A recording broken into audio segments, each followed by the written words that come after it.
You've been trying to get rid of your bad habits for years now, and sometimes you succeed for a little while, but you always end up falling back into them. And you think to yourself, why can't I just stop? And that is because you're missing a very important piece of the puzzle. In this video, you're gonna learn what that piece is.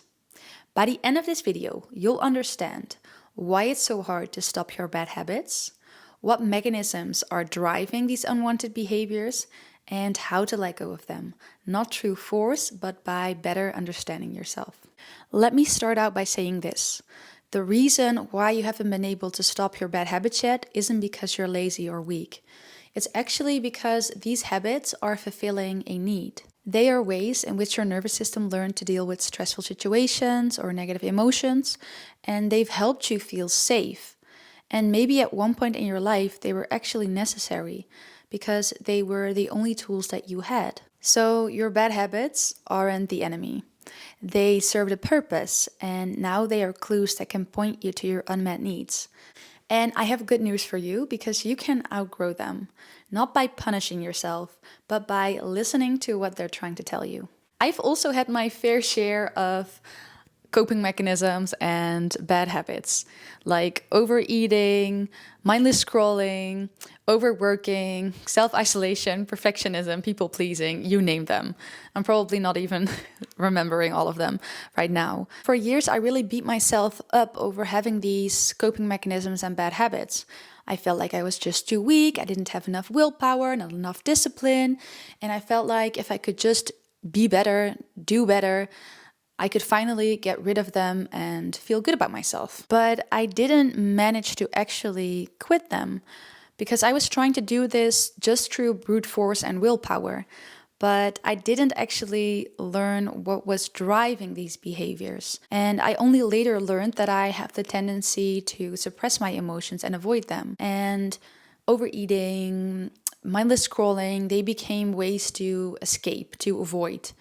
While things like perfectionism and people-pleasing became ways in which I could feel in control and in which I could feel accepted and valuable. However, the more I turned to these patterns, the worse I felt about myself.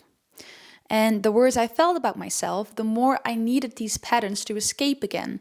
So it became a vicious cycle of the habits causing pain and discomfort, and the pain and discomfort driving me to engage in the habits. You might also be stuck in a similar cycle. So this is what helped me actually break the cycle. Instead of asking myself, how do I stop this? I started asking myself, what is this pattern trying to tell me? You might feel like your bad habits aren't bringing you any positive results, but they are.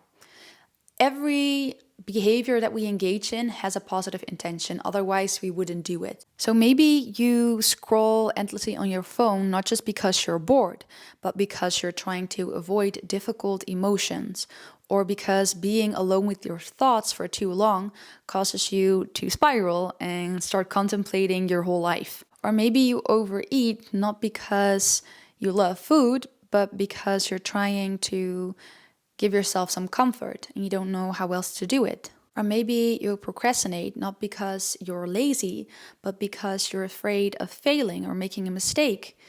Or you might even be scared of the success and what it might ask of you. So very often these patterns aren't just bad habits, they're actually coping mechanisms.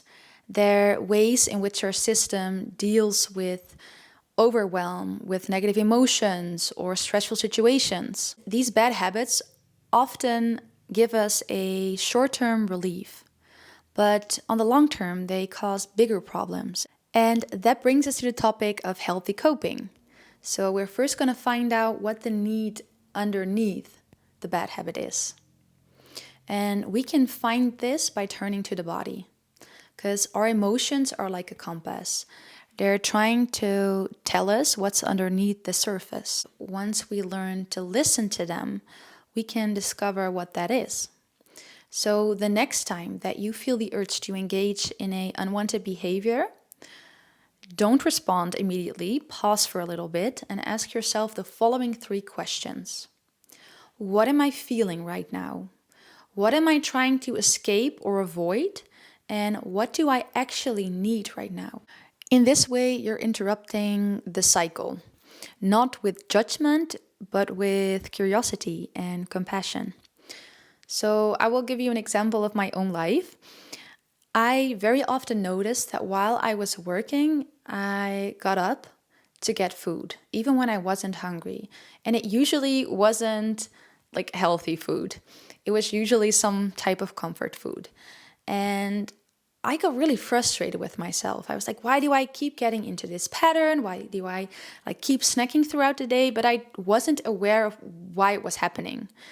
And I started to pay more attention to this. And I noticed that every time when I was working on a task and I kind of got stuck, when I didn't know how to move forward, or I just was getting to like a more difficult part of the assignment or the thing that I was doing, I either grabbed my phone or walked away. And I was literally avoiding the discomfort that was going on there. So once I knew this, I started to pause in the moments where I felt the urge to engage in these unwanted patterns.